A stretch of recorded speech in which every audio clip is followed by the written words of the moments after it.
สบายดีพ่อแม่พี่น้องทุกคนบ่ว่าจะอยู่ภายในประเทศลาวหรือว่าจะอยู่ต่างประเทศเนาะวันนี้เบาลังก็พามาเก็บภาพบรรยากาศมาเบิ่งภาพบรรยากาศอยู่ที่เที่ยวบริเวณนี้จะเป็นสนามเนาะเป็นสนามของพี่น้องชนเผ่ามุ้งเฮามาแต่งอาศัยอยู่ในการเลี้ยงเป็ดเลี้ยงไก่เฮ็ดให้มาเฮ็ดสวนยางพาราอยู่นี่เนาะวันนี้เบาลังพามาเบิ่งมาชมกันนะปกติซองของเบาลังก็จะไปรีวิวสถานที่ต่างๆเนาะบ่ว่าจะอยู่ในเมืองหรือว่าอยู่ดอยเนาะหรือว่า FC ท่านใดที่อยากให้เบาลังเดินทางไปรีวิวอยู่สถานที่แห่งใดก็สามารถคอมเมนต์บอกเบาลังได้เนาะถ้าว่าเบาลังไปใดก็จะไปรีวิวให้เบิ่งให้ชมกันปกติซองของเบาลังก็เดินทางเที่ยวเนาะรีวิวสถานที่ต่างๆอยู่ดอยหรือว่าอยู่ในเมืองทั่วประเทศลาวเลยมื้อนี้ก็เบาลังได้ขึ้นมาอยู่ที่สนามเนาะเดี๋ยวจะพายางเที่ยวชมบริเวณนี้ว่าเป็นจังไดเปลี่ยนบรรยากาศเนาะจากคลิปก่อนๆที่เบาลังได้ไปเที่ยวในเมืองไปรีวิวสถานที่ท่องเที่ยวในเมืองมื้อนี้ก็มารีวิวอยู่เขตดอยเนาะเบิ่งว่ามีความแตกต่างกันขนาดใดเด้เนาะเบาลังมาเห็นอันนี้ป้าโธ่อันนี้จะเป็นเครื่องน่าจะเป็นเครื่องหมูเข้าบ่เบาลังก็ถ้าก็มาเห็นเป็นครั้งแรกนะเครื่องหมูเข้าแบบนี้ปกติเบาลังจะไปหมู่บ้านอยู่เขตดอยของพี่น้องชนเผ่ากะมุเนาะบ่เคยไปส่วนใหญ่ก็ไปแต่ทางบ้านชนเผ่ากะมุแต่บ้านพี่น้องชนเผ่ามงนี่เบาลังบ่ค่อยได้ไปเพราะว่าบ่ฮู้ภาษาแดนะเอาพามาเบิ่งเครื่องนี่ป้าโธ่อยากให้ถ้าว่าเขาชาวบ้านอยู่นี่อยากให้ชาวบ้านเฮ็ดให้เบิ่งเนาะว่าการใช้งานเป็นแบบใดนะแต่ว่าช่วงนี้เป็นช่วงบุญกินเจียงเนาะเขาเจ้าบ่อยู่เขาเจ้าไปลิ้นบุญกินเจียงอยู่ในเมืองหมดแล้วเก็บก่อนๆเบาลังกาไปเบิ่งผู้สาวชนเผ่ามงเนาะกินเจียงมื้อนี้ก็ขึ้นมาดอยมื้อนี้นะแต่ว่า บ่เห็นคนเลยบรรยากาศอยู่ในแถวบริเวณสนามนี่เงียบเลยเพราะว่าบ่มีคนอยู่เลยเขาเจ้าไปเล่นบุญกินเจียงหมดเนาะพี่น้องชนเผ่ามงก็เป็นคนดุมันเนาะส่วนหลายนี่แล้วก็เฮือนอยู่เขตดอยนี่จะเป็นลักษณะแบบนี้เนาะเป็นเฮือนสู่พื้นดินเนาะภายในเฮือนนี้จะบ่เทพื้นเลยเฮ็ดเฮือนสู่พื้นดินต่างจากเฮือนของ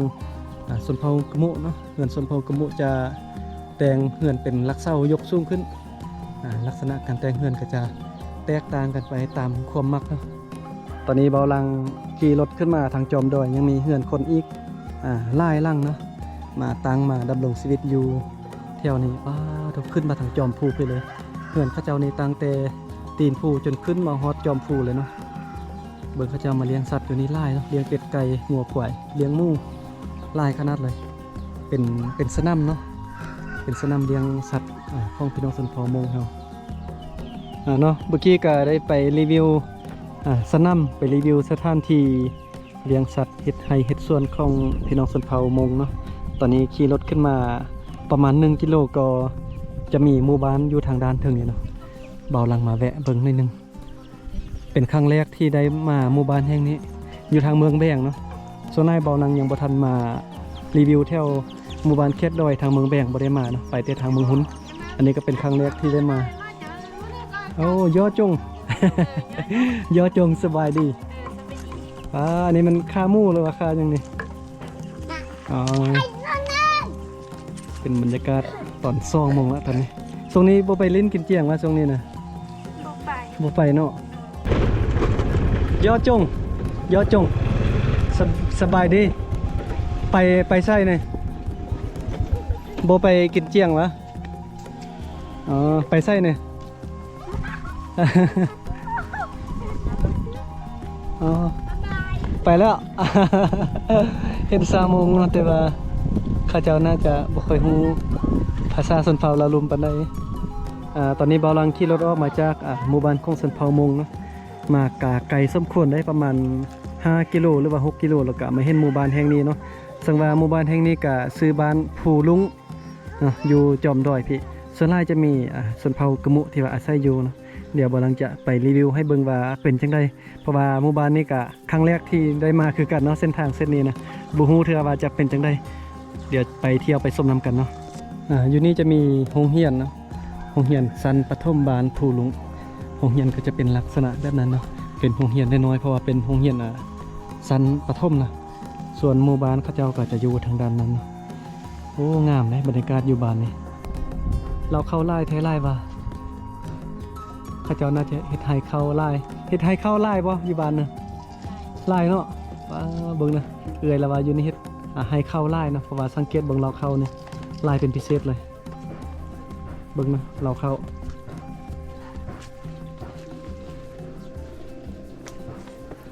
อันสังกะซี่นี่เฮากันตัวนู้ขึ้นกินข้าวได้เนาะคันบ่ใส่ตัวนี้นี่นู้กินข้าวหมดเนาะ โอ้อยู่นี่มีน้ำก๊อกสบายนะไม่เท่าเนาะแต่ละจุดแต่ละบอลก็จะมีน้ำก๊อกแบบนี้ถ้าว่าเหือนล่างใดอยู่มัวน้ำก๊อกสบายเนาะบ่ได้ไปตักบ่ได้ไปหาบไก่คันเหือนไผอยู่ไก่น้ำก๊อกก็จำเป็น ได้ไปแบกอยู่ไก่ด้วยเนาะอยู่นี่มีโรงงานน้ำดื่มมาส่งแล้วบ่น้ำดื่มบ่มีเนาะอ๋อกินน้ำห้วยเต้อันนี้ถือว่ากินบ่ได้นะน้ำก๊อกเนาะน้ำกินนี่ตักน้ำห้วยเนาะน้ำก๊อกเนี่ยไว้ใส่ล้างถ้วยล้างบวงซักเครื่อง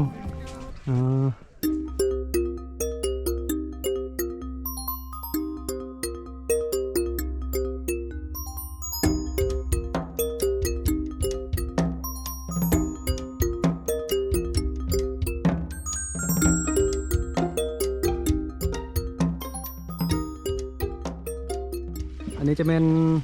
อ่างเก็บน้ำเนาะอ่างเก็บน้ำคลองสาบานจะมีอยู่นี่มีซ่องอ่างเนาะอยู่นี่นะส่วนน้ำนี่ก็จะต่อมาแต่เทิงผู้เนาะต่อมาแต่เทิงผู้แล้วก็มาเก็บไว้อ่างนี้แล้วก็แต่งท่อลงไปปล่อยใส่แต่ละจุดแต่ละบอลของกลางบ้านเนาะ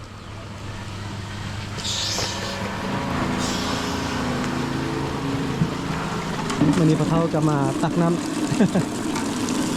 อยู่ไก่ก็ได้ยางห้าบไก่เนาะเราจะเมื่อลองกีนะลองกีกระมุเราจะเมื่อภาษากระมุเนี่ยรอรอเกาะมา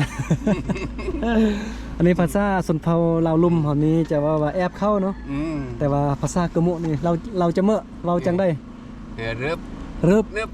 แม่นบ่นะลองกีกระมุเราจะเมื่อ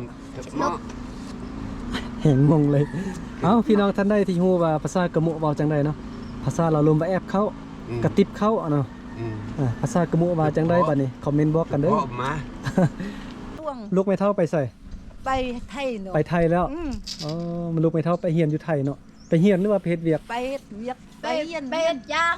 แรงคนเหมือจบปัญญาตีจัดแต่งเวียกเมื่อเรียดจ่อยุคุยไทยโอ้ยย่ามก่อนนี่สุดเทพราเป็นชื่อเทพราลูกไม่เท่านี้ไปเฮ็ดเวียกอยู่ไทยแล้วก็ลูกไม่เท่าเฮ็ดเวียกอยู่โรงพยาบาลอ๋อคิดฮอดลูกเนาะบุญยังไอ้ชื่อเกินนี่บุญยังชื่ออุดมอยู่ยามเสียอ๋อไม่เท่าแล้วว่าคิดฮอดลูกสิให้น้ำตาสิไหลแล้ว